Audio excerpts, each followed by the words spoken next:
This is Bob Palmer, and you're listening to ZoneTalk by SportExcel, where the magic of the zone is a game changer.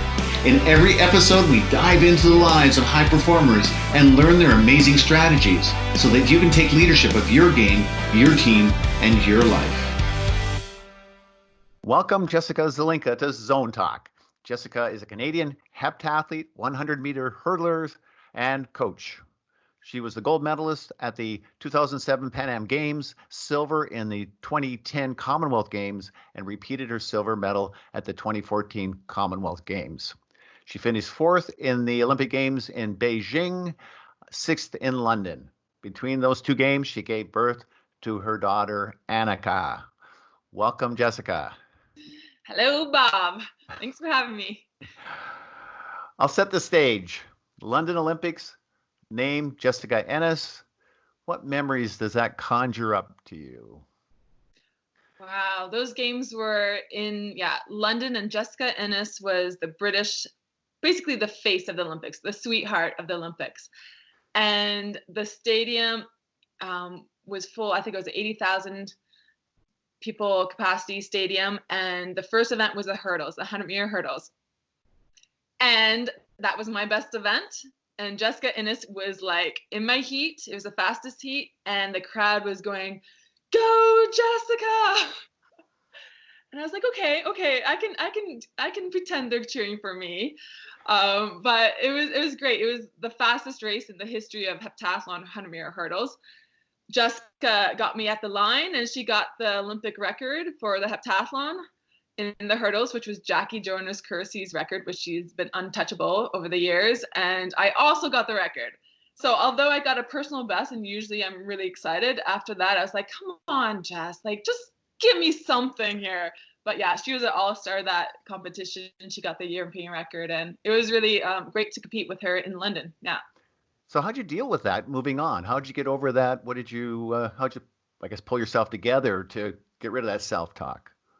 Well, I'm not sure if I quite did, because my next event was the high jump, and there was so many circumstances that came into play that I knew I had the tools to deal with at the time. Since we were the last heat, the fastest heat, everyone was already at the high jump pits warming up.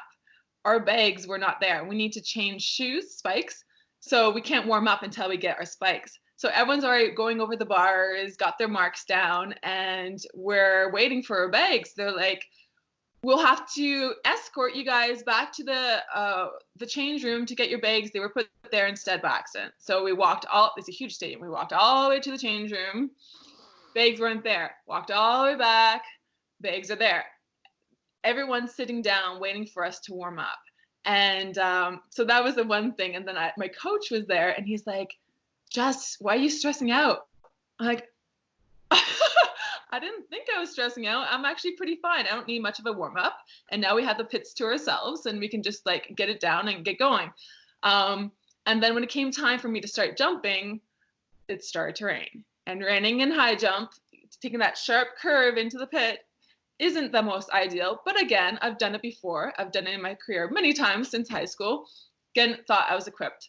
I ended up not competing well, and maybe after the fact realizing that I was I did get caught up in seeing myself as wanting to be in the zone but not actually being in the zone. So I was like, no, I'm trying to convince myself instead of actually being in the zone, which is a very different thing. So you regrouped and just about pulled it out of the ashes. I mean, what did you do? How'd you do that? What was your what did you find? You must have had a talk with yourself and finally got yourself to a position where you started to excel in the other events. I did. With heptathlon, you really have to, and I learned this from you, Bob, in our sessions, where you got to put the new hat on, right? So you go to hurdles, you have the high jump, the hurdle hat on. Go to high jump, you're a high jumper now. You're not a heptathlete pretending to play high jump. You are a high jump. You physicalize that, you feel it, you are it. Next event is the opposite of high jump. It's shot put. It's strength, it's power, it's being as big as possible in the circle. And so for me, I just put the other hat on and I said, high jump's over with, we're going to shot put. And I'm going to bring all my resources I can to this event. And I know I can be very strong in this event. And then that event followed by 200, again, another strong event for me. I just was proud to put that hat on and just went for it. So the more you can let go in the heptathlon, the more you can actually like leave it behind and go into the new position, the new role, step into it. The more by the end of the day you feel not as drained, you have energy. 4 days, highly competitive events in a day where you warm up, cool down, compete. And then you have to compete again the next day. It's really important for a heptathlete to manage their energy so the next day they feel good starting the day. So winning is clearly important to you. And in many sports, they've taken that out of it. They just want it to be a skill thing. And for me, growing up, I love sport. Mm-hmm. I didn't win a lot, but I loved working at it and trying to win. And I think it saved my life in a sense that it gave me access to strategies I might not otherwise have. Yeah. Why is winning so important to you? How did you get into that? Well, I kind of got into it because at a young age, not every athlete has this experience, but the way I understood winning from a young age was that if I do my best, I will win. So I was kind of in that the position where I knew that no one could touch me if I focused on doing my best. So it was a great place to be in because I didn't need to worry about the competitors. I didn't even look at them. I didn't even think about them. And I just focused on what I needed to do. And the results showed I'd always come first. It would be a very different experience, Bob, than you would have had if you weren't good, right? So, but that was that's my relationship I had with winning. If I focus on doing my best, I will be up there in the top. So it sounds a bit like the zone to you. Oh, it's all the zone. It's all the zone. It's focusing on you and your energy and what you're bringing there and being prepared to compete. And I loved it, when you get to a higher level and, that no longer was a truth for me. It didn't mean I'd get first, but I'd still be at the top. I saw the competitors as they are there to bring my game up. There's no way I can compete and get the results of personal best or breakthrough performances without other competitive athletes. To such an extent that my coach would actually not even put me in low level meets because I just perform very low. Like I needed the excitement of like competing with people and knowing that they are bringing their best as well. There's nothing great about not competing with people that aren't bringing their best. There's something to that. Well said.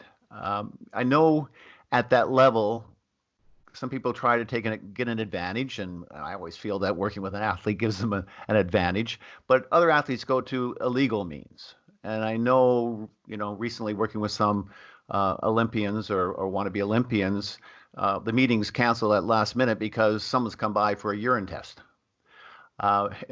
So, what does testing mean to you? Drug testing? How did you deal with it? How did you deal with cheaters? Did it change the way you thought of the game?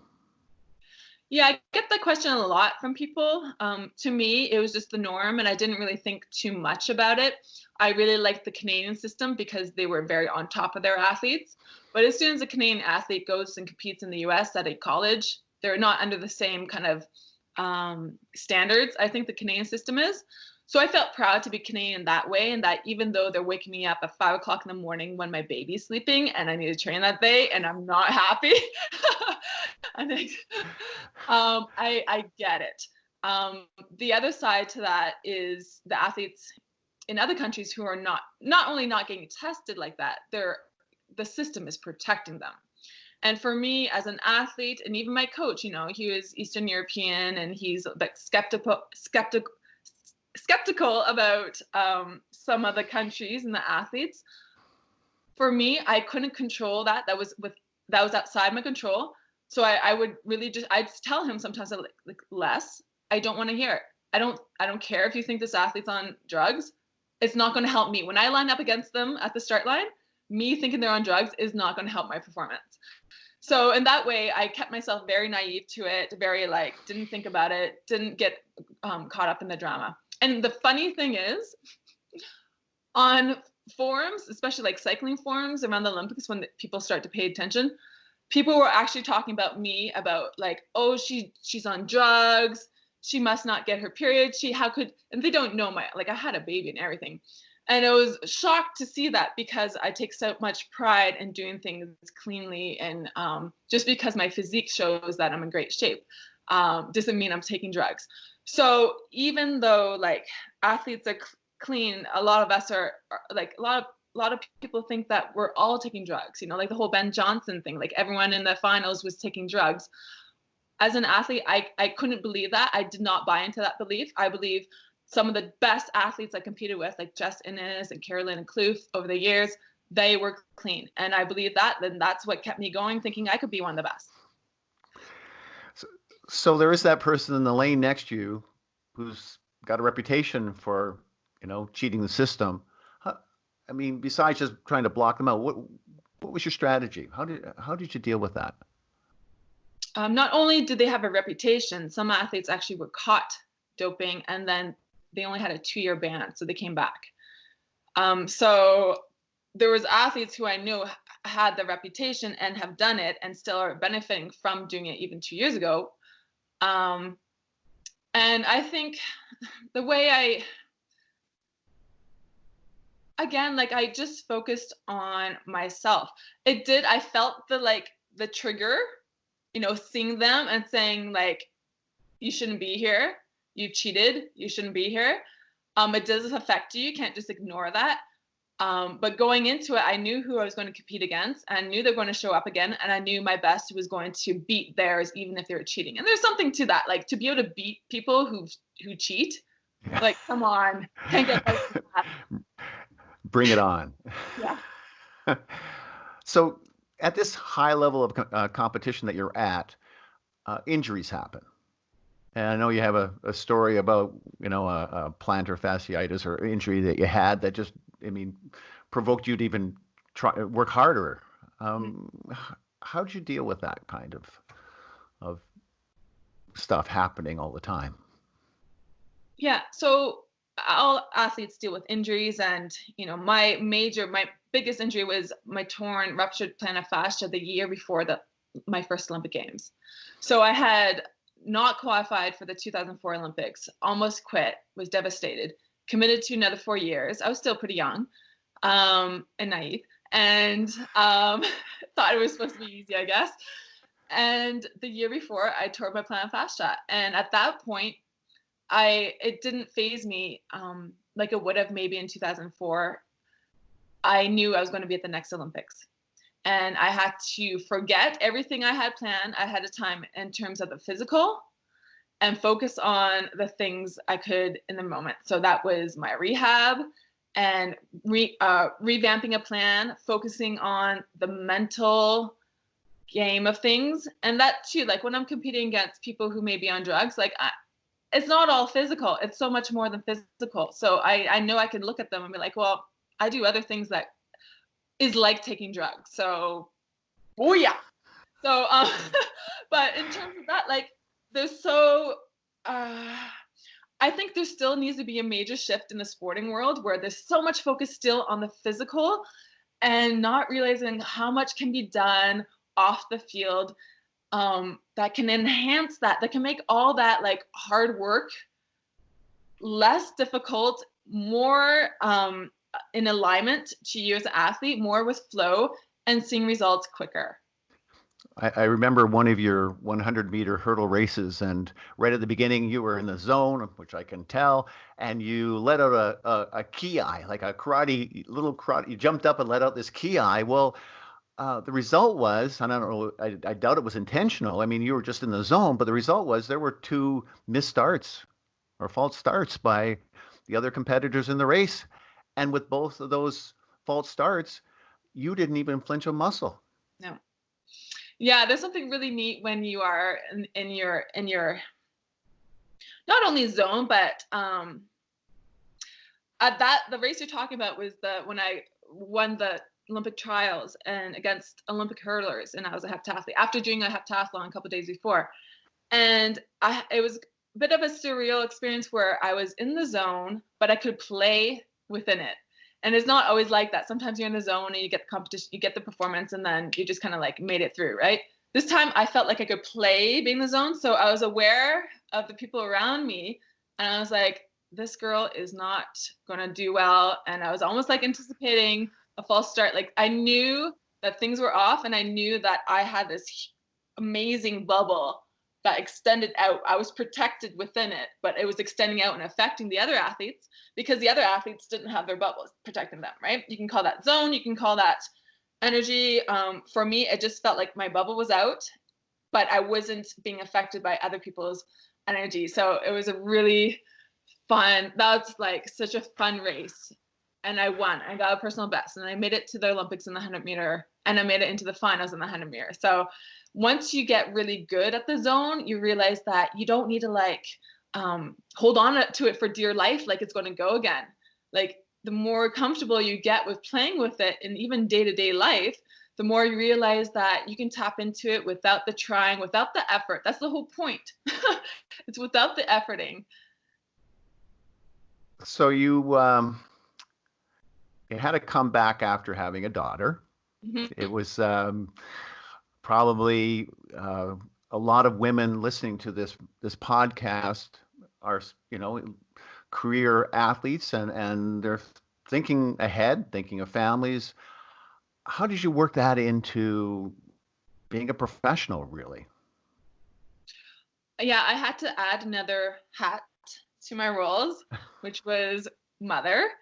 And what ended up happening is it almost happened first of all by survival, just in trying to maintain my energy between motherhood and training. I took time to get back to training, but when I went to the track, I was the track athlete. I wasn't even like the mother coming back from a baby track athlete. Like it showed in my in my training when I couldn't even do 2 push-ups the first day I was back.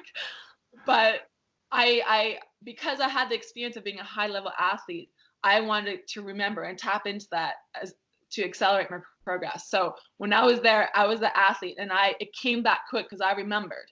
And then when I went home, I focused on my daughter and focused on being the mother and left the track behind. Now, in the past, I usually would take the track home with me, overanalyze, overdoubt myself, overthink things. It was more draining in the end. And in this way, my coach commented, he's like, I've never seen you so focused in practice before. And for me, I'm just like, oh, but I need to focus on track all the time. I'm not doing as much as I can. But it wasn't like that. It was me being able to shut it off and turn it on actually improved my training and got me back to, I was winning a silver medal at the Commonwealth Games a year later. So I remember talking to you about that time, and you were heading off to like the nationals, and you were still at the house, and suggesting that you're getting too emotional. That I was looking at it from a man's eyes and saying, get the heck out of there, go get a hotel, which you said okay, but never did. How did you make that transition? Especially this was a local event.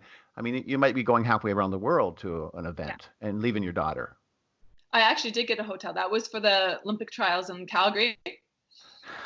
Yeah, and I got a hotel, and it was the best advice I ever got. Like, she was a baby still. Like, she was 3 and under when I was going back to Olympics. So when she cries for me or calls for me, I get that sense of like, instinct to nurture. So she was there watching from the sidelines, but even so, I was able to, once I'm in my zone, once I'm competing, I'm in Jessica athlete mode. So it was very different. But when I'm at home, I don't really want to be in that mode with her. So that was the big thing. Most of my competitions are overseas. They weren't at home, but that was a very important competition. So yeah, going to a hotel and just focusing on not feeling bad if I can't give her the attention, or if I can't be like patient with her, because it's very hard to be patient sometimes when you're ready to give it your all on the track. So let's switch you to coach mode. And the initial question really is around self-coaching. And I've worked with a number of people, and at your level, it's really interesting that you almost have a strobe for a brain, because you can take a a single event that most people take for granted takes a few seconds, but you can break it down brilliantly and analyze each microsecond. How'd you learn to do that? And you know, what does that give you? Like, I know some coaches who haven't even done track and field, but they study it and they're very knowledgeable and they're very great coaches. But my style of coaching can't be like that because I didn't study the biomechanics. I did, but from a visual and kinesthetic way, not from an academic. I absorbed everything my coach told me, but he always communicated in a way that I understood, which was based on seeing him do it and doing it for myself and getting feedback. So I do the same thing. When I see an athlete, say, go down the long jump runway, I actually go peripheral and I see the flow of it instead of like the what you were talking about, like the detail of it. I see the peripheral and I actually feel what they're feeling. And if I was them, since I've been there before, how would I change that? Or what did that feel like for them so I can help correct it? So a lot of athletes, enjoy that perspective because it's based on how they learn things as well. But on the other hand, some athletes really want well, tell me exactly what you're looking for. I'm like, I'm looking for you to do it again. Just do it again and feel through it. You tell me what you're feeling, what your experience, and what needs to change on your end. So it's not always about do this, do that, do that. It can be, but I think with the self-coaching thing, athletes need, I know when I was a younger athlete, I relied on my coach so much for feedback, and it gets you out of the zone. It gets you out of understand that body self-awareness in what's going on and problem solving for yourself.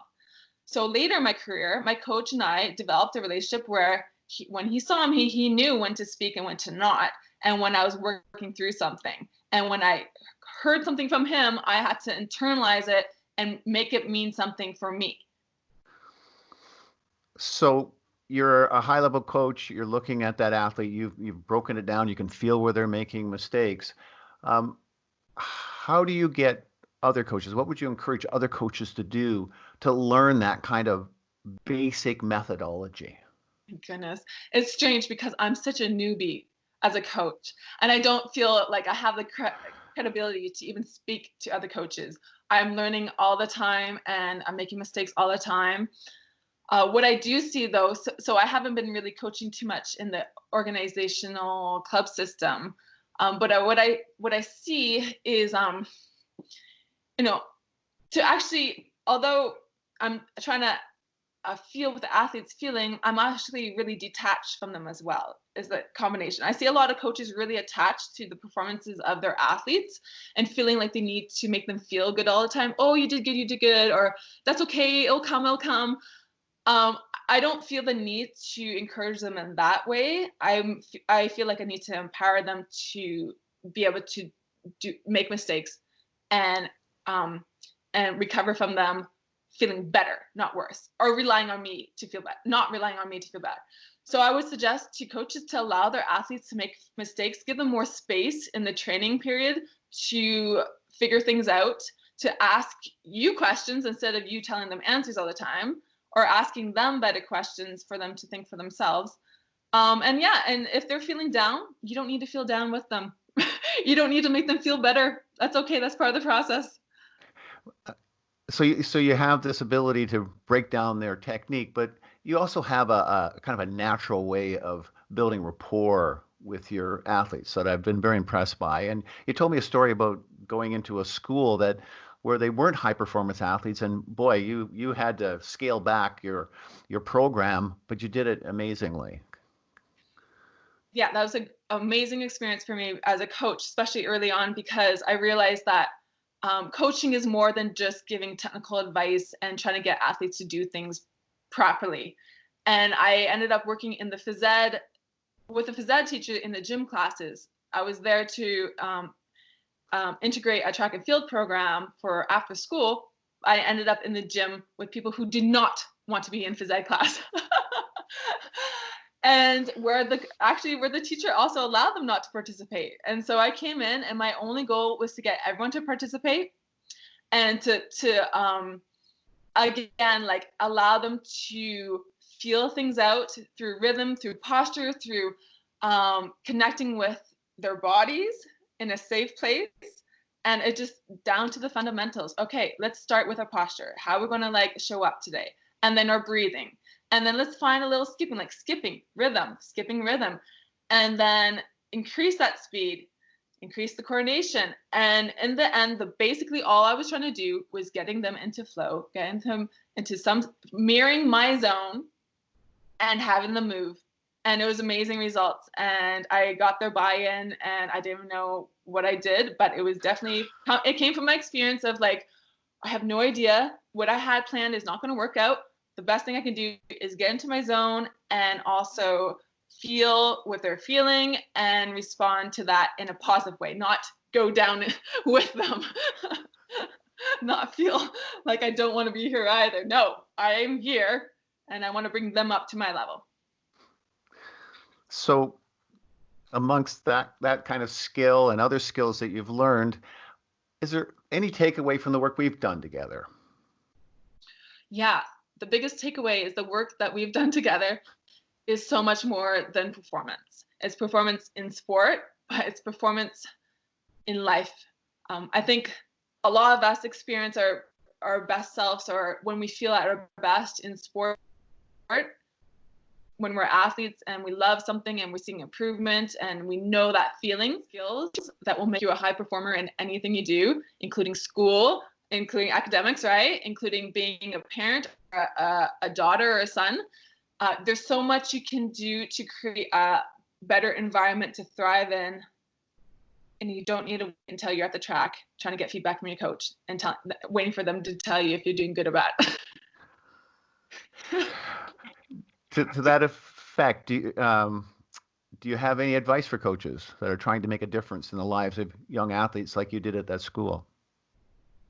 Yeah, my advice would be go outside of your box and keep learning different tools, and be, the sporting world is shifting, I'm telling you, and it's going towards more than just physical. So working on the how you present yourself, how you talk to your athletes, how you communicate, how you show up, and the words you use, the messaging you give, and the tactics that are more than physical. Athletes don't get that anywhere else unless they seek it on their own.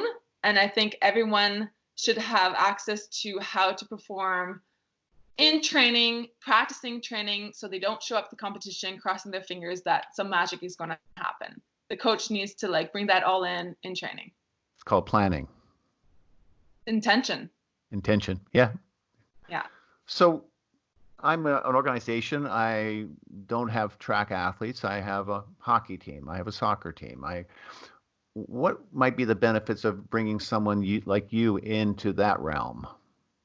Okay, I think I should approach this by the angle of nowadays athletes get so sports specific because the organizations really do demand a lot for competitive athletes, their time, their energy, and it all goes to competitions, to winning titles, and all that good stuff. Because let's face it, athletes need to stay engaged in the sport, and if they did fundamental work all the time, they would not be engaged and they would not make it through to the next year in sport. So bringing someone in, like, say, I have SportExcel training. I'm technically certified. And very well certified. It's not about hard work.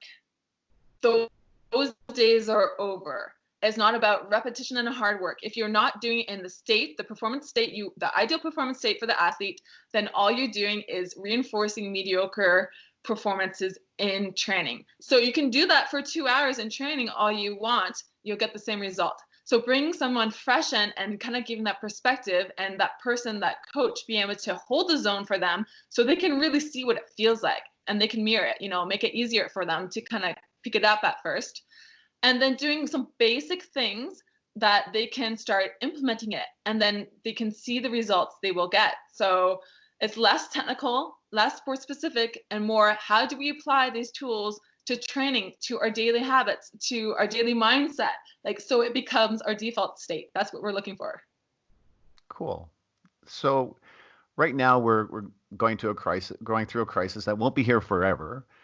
But there are a lot of athletes that are, confined Mhm. in four walls. What would your advice be to them in terms of, getting through this and putting in some training within those four walls? I don't like. We have a global issue going on. I don't at the athlete level. I don't think it's a crisis. I think it's the best thing that can happen to them right now. I came in, and I mean that sincerely. I came into the track club only recently, and they just finished their indoor season, and I'm looking at the athletes thinking, if they go into outdoor season like this, they're going to injure themselves. They need some real hardcore fundamental training to get the basic fitness level up. And right now, because, again, like athletes want the quick win, the easy win to stay motivated, this is the time to use other things for motivation. This is the time to commit to the longer process, to the bigger picture, knowing that with pure excitement, if you do the work now, you will be in a better position than you'd ever be if you had a competitive season, this outdoor season. You'll just be doing the same things, the same patterns, the same results. But if you really commit to this, like we have time, if you commit to it without the ideal conditions of needing to be in your spikes on a track with a coach, and you see results, like that's confidence building right there. On that note, I think we're going to thank you for this interview. I am motivated. I am psyched by that. I think that last little speech of yours is going to show up on YouTube as the motivational piece of the Nice. of the decade. Thank you so much. Well, thank you so much for having me. And thank you for all the work you do for athletes. And this is the time to do the work. And this is the real work right here, right now, not in your sports specific environment. Love it. Thank you. Thanks, Bob. Bye, Jessica. Bye.